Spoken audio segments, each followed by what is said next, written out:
नमस्कार दर्शकों, हम सब मंदिरों में जाते हैं, अपनी मनोकामना लेकर जाते हैं। कई बार हम भगवानों के दर्शन करने जाते हैं। हमारी सच्ची आस्था मंदिरों तक हमें खींची लाती है। और खींची क्या लाती है?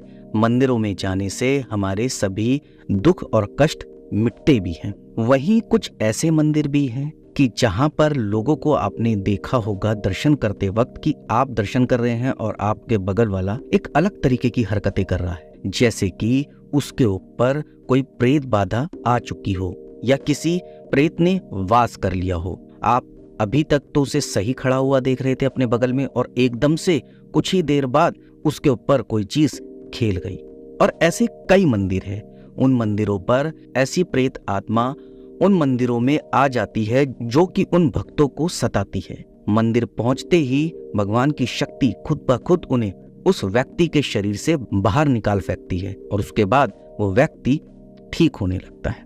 आज मैं आपको 52 पीठों में से एक ऐसी ही शक्ति पीठ के बारे में बताऊंगा कि जहां की शक्ति अपने आप में ही चमत्कार है। जी हाँ, 52 शक्ति पीठों में से एक है बांसवाड़ा का त्रिपुर सुंदरी मंदिर। नवरात्र के दिनों में इस मंदिर में देश भर के तांत्रिक पूजा करने आते हैं। तांत्रिक अपनी सिद्धि पूरी करने के लिए माता की पूजा करते हैं। तंत्र मंत्र की जितनी भी पूजा होती है वो इस चमत्कारिक मंदिर में सालों से होती आ रही है। इस मंदिर को राजयोग देने वाला मंदिर भी कहते हैं। बड़े से बड़े नेता हो, अभिनेता हो, प्रधानमंत्री हो, सब यहाँ आ चुके हैं माता रानी के दर्शन के लिए। राजस्थान में बांसवाड़ा के उमराई गांव में त्रिपुर सुंदरी का ये मंदिर तंत्र मंत्र की पूजा के लिए काफी विश्व विख्यात है। वहीं स्थानीय लोग इस मंदिर को तुरताई माता मंदिर के नाम से भी जानते हैं, क्योंकि ऐसी मान्यता है कि यहाँ जो भी माँ से मांगता है उसकी इच्छा तुरंत ही पूरी हो जाती है। ऐसी मान्यता है कि महमूद गजनवी ने इस मंदिर को भी तोड़ा था, लेकिन मंदिर से लोगों ने माँ की प्रतिमा को पहले ही बाहर निकाल लिया था। मुख्य मंदिर के दरवाजे चांदी के बने हैं और यहाँ माँ त्रिपुरा सुंदरी की प्रतिमा उग्र भाव में है। माँ भगवती त्रिपुरा सुंदरी की मूर्ति 18 भुजाओं वाली है।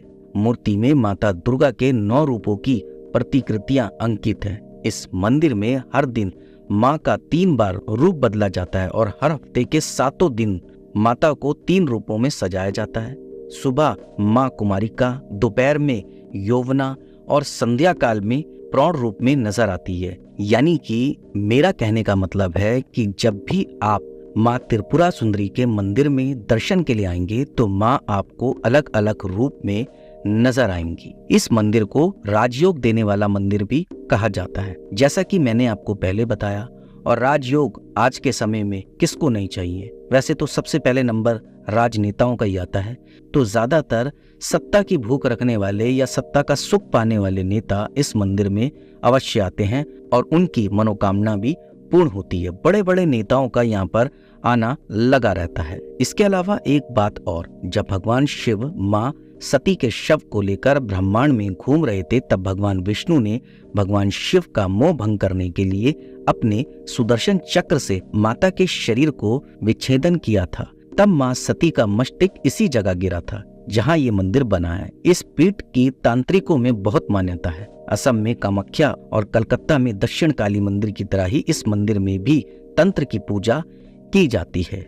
जहाँ तांत्रिक इस मंदिर में तंत्र मंत्र साधना के लिए आते हैं, वहीं दूसरी तरफ सामान्य लोग संतान की प्राप्ति और पारिवारिक सुख की प्राप्ति के लिए भी मां के दर्शन को आते हैं। यहाँ तक कि युवा जोड़े जो एक दूसरे से प्यार करते हैं वो अपने प्यार को पाने के लिए भी आते हैं, और जो करियर में सक्सेस पाना चाहते हैं वो भी माता के दर्शन करने आते हैं और माता से अपने करियर को सक्सेस करने की प्रार्थना करते हैं। यहाँ तक कि अगर किसी को सरकारी जॉब लगनी है तो वो भी अपनी विनती लेकर माता के दर्शन को आते हैं। लोगों की इस मंदिर में बहुत मान्यता है और यहाँ से कहते हैं आज तक कोई भी इंसान, चाहे वो छोटा हो, बड़ा हो, अमीर हो, गरीब हो, नेता हो, अभिनेता हो, राजनेता हो, कोई भी हो, खाली हाथ नहीं जाता। आप लोगों से भी मैं एक ही बात कहूंगा कि अगर आप लोगों के भी मन में कोई मुराद है और आप लोग भी माँ से मांगना चाहते हैं तो अवश्य ही माँ भगवती त्रिपुरा सुंदरी के मंदिर में आप जाएं। आपकी मनोकामना अवश्य ही पूर्ण होगी। नमस्कार दर्शकों।